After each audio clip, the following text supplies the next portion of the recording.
Hi, my name is Ashley Beal and I'm a registered dietitian.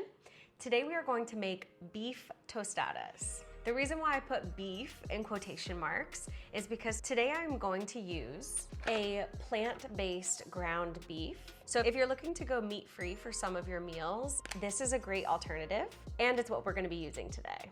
These tostadas are a great weeknight or weekend meal that you can kind of just throw together and have leftovers. And it's got a nice variety of different types of foods that are gonna give you a different variety of nutrients. Before I get into our other ingredients today, let's preheat our oven to 450 degrees.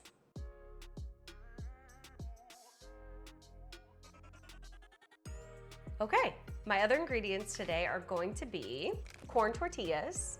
For this recipe, I usually use either the street taco size or the small size tortilla. It just helps to allow the tostadas to crisp up really nicely versus if it were to be a little bit bigger. Next, you will need 1 can of refried beans.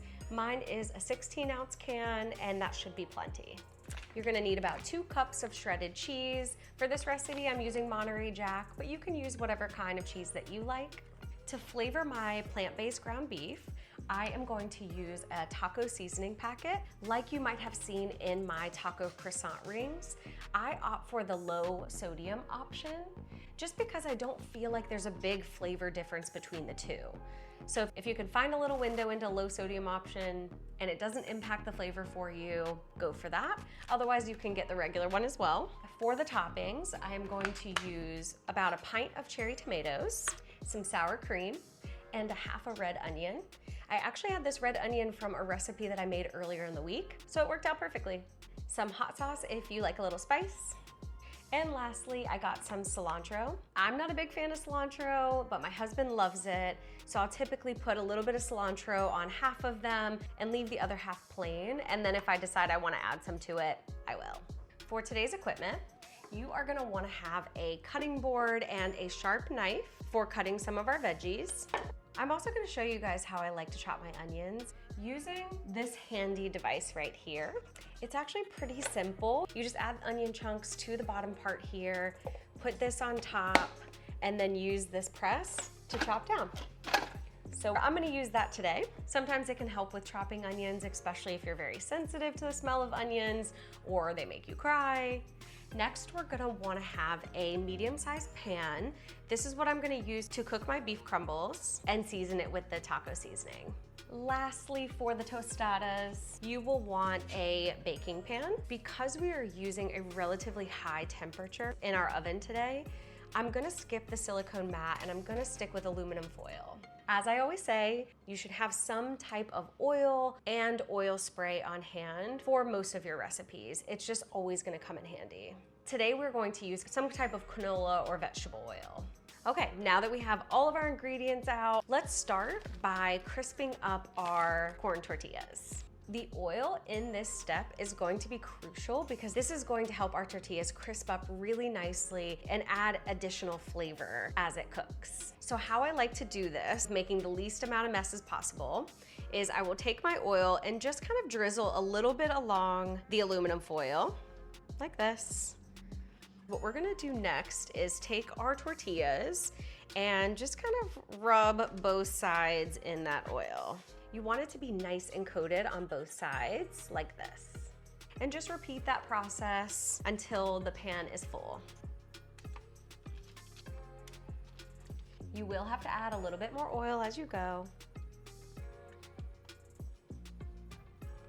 I have a lot of clients that struggle with adding fat to their meals because fats have gotten such a bad reputation. But in reality, not only do they add taste to our meals, they also are responsible for our bodies being able to absorb those fat-soluble vitamins, which are important to the function of our body. All right, I have my first round of tostadas here. Once the oven preheats, I'm going to put it in for about 8 minutes. I highly recommend using a timer for this process because we're gonna be doing other things in the meantime and we don't want our tostada shells to burn. Okay, let's get the beef crumbles ready. To start, I'm going to turn my burner on medium heat, let that heat up for just a minute. Once you feel the heat coming off of your pan, drizzle a little bit of oil and let that heat up.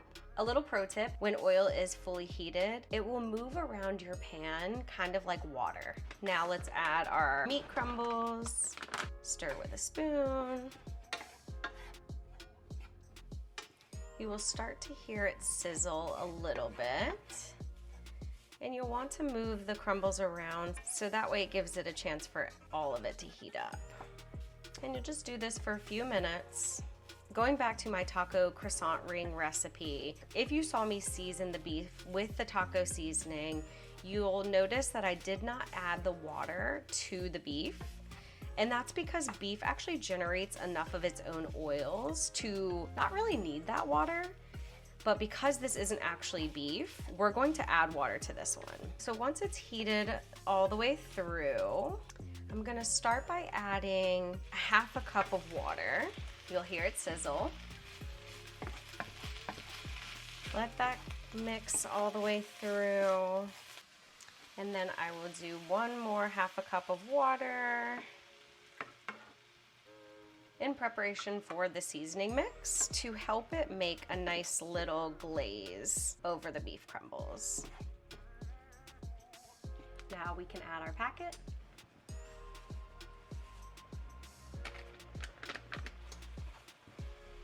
And just kind of stir until well incorporated, and you'll see that the flavor has spread throughout the crumbles. And you want to keep it sizzling here so that way the sauce thickens up a little bit. Okay, once it's done, we are just going to turn off our burner and set this to the side for when we're ready to assemble our tostadas. Our first round of corn tortillas are in the oven. Now let's get out our cutting board to prepare our toppings. First, I'm going to quarter my cherry tomatoes. And starting one at a time, I cut my tomatoes in half and then in half one more time. It's a bit tedious, so if you can get someone in the kitchen to help you, or if you can put on a good show, listen to a good podcast, sometimes that helps pass the time.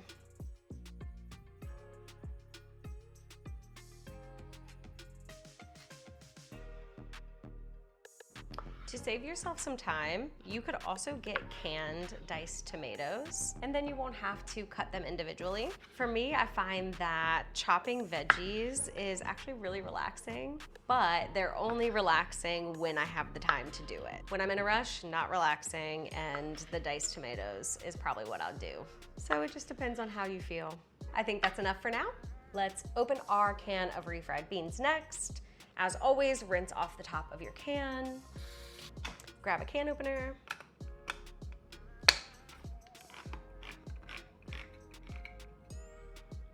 The lid of the can is very sharp, so just be careful as you twist it and take it off. It can look a little funky to start, but when we're ready to use it, we'll take a spoon and mix it all together, and then it'll resemble the refried beans that you probably recognize.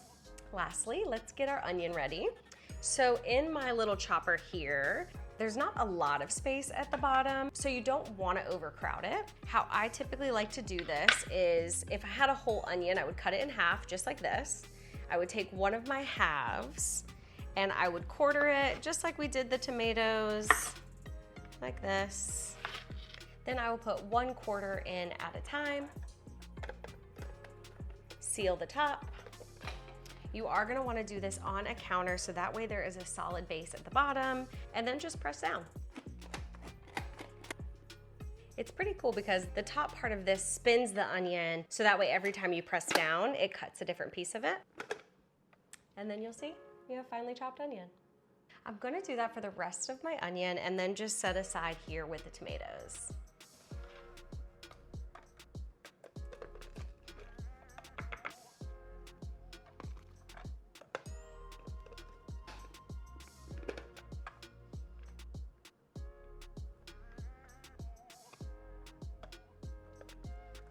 If you have large outside pieces that don't end up getting chopped, you can just toss those out.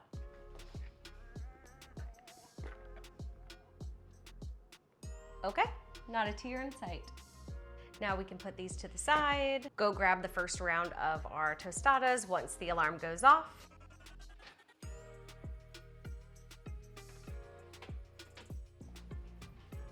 Here they are. Now, you don't want them to be too toasted because we are gonna put them back in the oven for a few minutes to melt our cheese and reheat our meat. So I think for the next round, I'm gonna do 5 minutes instead of 8 and just see where that puts me. If you have 2 baking pans and have the space to use that also, you could do 2 of these rounds at the same time. I would still recommend starting off with 5 minutes just to see where that gets you. But for me, I'm gonna do a second round and do that for 5 minutes on its own. So for now, I'm gonna put these on my drying rack to let them crisp up and cool off. And that way I can use my pan for the next round. If you don't have a drying rack, you can always just place them on a paper towel lined plate and that will do just fine. Grab our oil, drizzle a little bit top, and then we'll do a second round. Adding more oil as needed.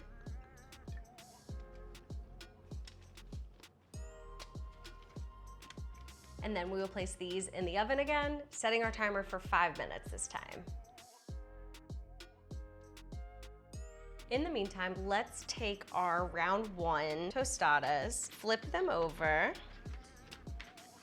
and we'll start to layer our ingredients on top. So because I am wearing a lighter top today and working with an ingredient like taco seasoning, I'm going to put my apron on. Fun fact about this apron, I actually bought this the moment I got the idea for cooking with ABN and haven't worn it since. So I'm glad to be taking advantage of that. Now, because my tostada shells are really small, I'm going to use a smaller spoon to scoop all of my toppings on top. First, we're gonna wanna do our ingredients that we want to heat up. So for me, that's gonna be the meat crumbles as the first layer.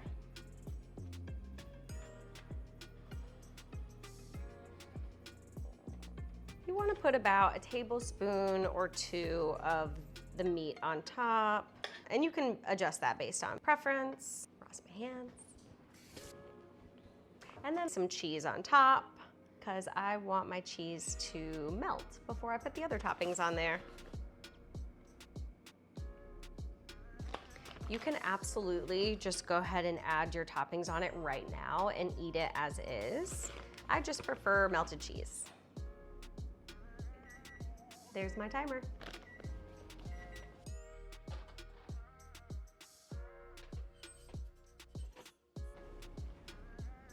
Okay, so my second round, I put in for 5 minutes. It actually wasn't as crispy as I wanted, so I added an additional 2 minutes and got it like this, which is perfect. So don't be afraid to play around with it. Putting my pan right next to the drying rack, I'm just gonna switch the 2 out.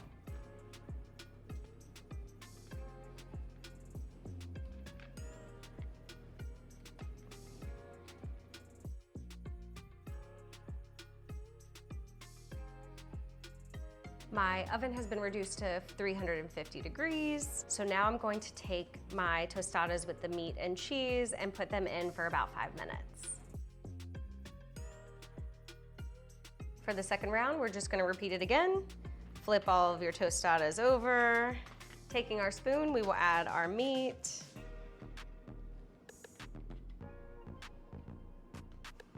And our cheese. And then wait for the others to be done.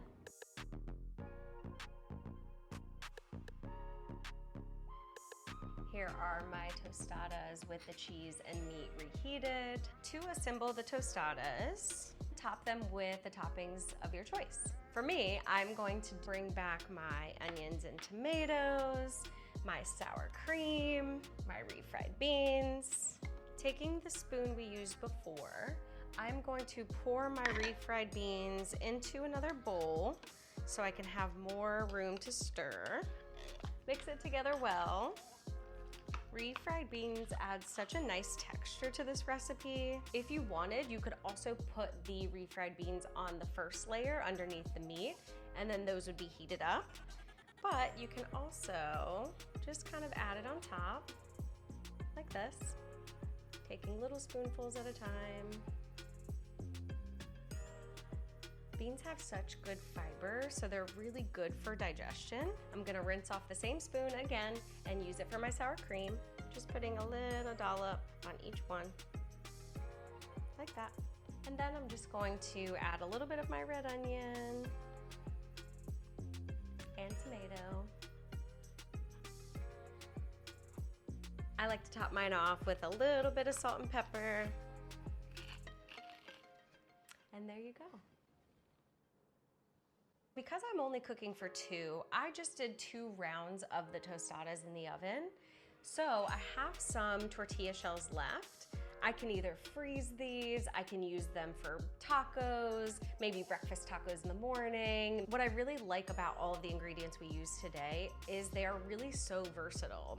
So even my leftover meat that I have, I can save this and add those to nachos. I could also even go back and check out my taco croissant ring recipe and use very similar ingredients for that, and it'll just give you a little more variety.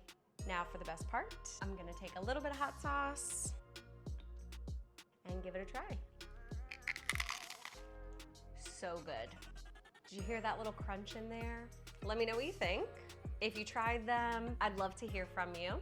I will also do my best to link everything that we use here today, ingredients and equipment, and link them in my description below.